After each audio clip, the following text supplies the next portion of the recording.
തമ്പാനൂർ ഗായത്രി വധക്കേസിൽ പ്രതി പ്രവീണിന് ജീവപര്യന്തം ശിക്ഷ 1 ലക്ഷം രൂപ പിഴ ഈടാക്കാനും തിരുവനന്തപുരം അഡീഷണൽ സെഷൻസ് കോടതി വിധിച്ചു. വിധിയിൽ സന്തോഷമുണ്ടെന്ന് ഗായത്രിയുടെ കുടുംബം പ്രതികരിച്ചു. 2022 മാർച്ച് 5-നാണ് തിരുവനന്തപുരം തമ്പാനൂരിലെ ഹോട്ടലിൽ കാട്ടാക്കട സ്വദേശിനിയായ ഗായത്രിയെ മരിച്ച നിലയിൽ കണ്ടെത്തിയത്. ആത്മഹത്യ ചെയ്തതെന്നായിരുന്നു ആദ്യം പുറത്തുവന്ന വിവരം.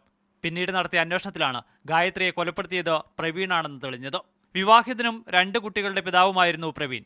തിരുവനന്തപുരത്തെ ഒരു ജുവലറിയിൽ റിസപ്ഷനിസ്റ്റായ ഗായത്രിയെ പ്രവീൺ പരിചയപ്പെട്ടു. ഇവർ തമ്മിൽ അടുപ്പത്തിലായി. പ്രവീൺ ഗായത്രിയെ വിവാഹം കഴിച്ചു. ഈ വിവരമറിഞ്ഞ് പ്രവീണിന്റെ ആദ്യ ഭാര്യ ഗായത്രി ജോലി ചെയ്തിരുന്ന സ്ഥലത്തെത്തി ബഹളമുണ്ടാക്കി. ഗായത്രിയുടെ ജോലി പോയി. പിന്നീട് ഗായത്രിയെ ഒഴിവാക്കാനായി പ്രവീണിന്റെ ശ്രമം.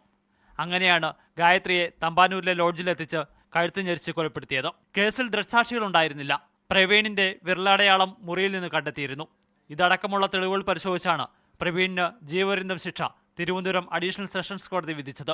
പിഴ കൊടുക്കാത്ത പക്ഷം 1 വർഷം കൂടി അധിക കഠിന തടവ് അനുഭവിക്കണം. മാതൃകാപരമായിട്ടുള്ള ജഡ്ജ്മെന്റായിട്ട് തോന്നുന്നു. വളരെ സന്തോഷം. നീതി കിട്ടിയതിൽ സന്തോഷമുണ്ടെന്ന് ഗായത്രിയുടെ സഹോദരി. അങ്ങനെ എന്റെ ചേച്ചിക്ക് ഇന്ന് നീതി കിട്ടിയിരിക്കുകയാണ്. എല്ലാവരോടും നന്ദി. 1 ലക്ഷം രൂപയാണ് പ്രവീണിന് കോടതി പിഴശിക്ഷ വിധിച്ചത്. ഈ തുക ഗായത്രിയുടെ കുടുംബത്തിന് നൽകണം. മീഡിയ 1 തിരുവനന്തപുരം.